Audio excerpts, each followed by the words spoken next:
Hello guys, welcome back. അപ്പോൾ വിഷുവിന് വേണ്ട സാധനങ്ങളുടെ പർച്ചേസിംഗ് ആണ് എൻ്റെ അമ്മ അവിടെ നടത്തിക്കൊണ്ടിരിക്കുന്നത്. കണി, വെള്ളരി, മത്തങ്ങ അങ്ങനെയുള്ള സംഭവങ്ങൾ.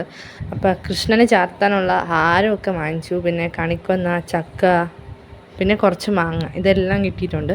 അപ്പോൾ സന്ധ്യയ്ക്ക് നേരത്തെ നമ്മൾ തലേദിവസമേ ഒരുക്കി വെക്കും കേട്ടോ. അങ്ങനെ ഒരുക്കിയൊക്കെ വെച്ചിട്ട് കിടന്നുറങ്ങാൻ പോയി. ബൈ. അപ്പോൾ ഗുഡ് മോർണിംഗ് ഗൈസ്. അപ്പോൾ എല്ലാവർക്കും എൻ്റെ ഹൃദയം നിറഞ്ഞ വിഷു ആശംസകൾ. അപ്പോൾ കണിയൊക്കെ കണ്ടിട്ട് നമ്മൾ നേരെ അമ്പലത്തിൽ പോയി കേട്ടോ. അമ്പലത്തിൽ പോയിട്ട് അമ്മൂമ്മയുടെ വീട്ടിൽ വന്നു.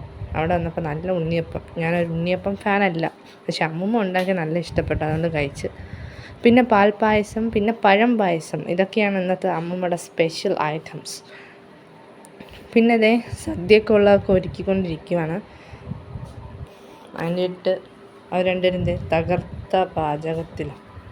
ഒരുപാട് ഐറ്റംസ് ഒന്നുമില്ല ഗൈസ്, കൊച്ചു സദ്യയാണ്. അപ്പം ഞാൻ പറഞ്ഞുതരാം എന്തൊക്കെയാണെന്ന്. ഇഞ്ചി, അവിയൽ, തോരൻ, ക്യാബേജ് തോരൻ, അച്ചാർ, പപ്പടം, പിന്നെ സാമ്പാർ. പരിപ്പ് വെച്ചില്ല, സാമ്പാർ മാത്രമേ ഉണ്ടായിരുന്നുള്ളൂ. അപ്പോൾ അതൊക്കെ കഴിച്ചതിന് ശേഷം പാൽപ്പായസത്തിനുള്ള നല്ല ബൂന്തി ഇട്ട് ഗൈസ്. ബോളി കിട്ടിയില്ല ഗൈസ്, അതുകൊണ്ടാണ് ബൂന്തി. അങ്ങനെ ബൂന്തിയൊക്കെ ഇട്ട് പായസത്തിൽ ഇങ്ങനെ കുഴച്ച് കഴിച്ച് ഗൈസ്. ആഹാ. അപ്പോൾ അത്രയേ ഉള്ളൂ ഇന്നത്തെ വ്ളോഗ്. അപ്പോൾ അടുത്ത വ്ളോഗിൽ കാണാം. ബൈ.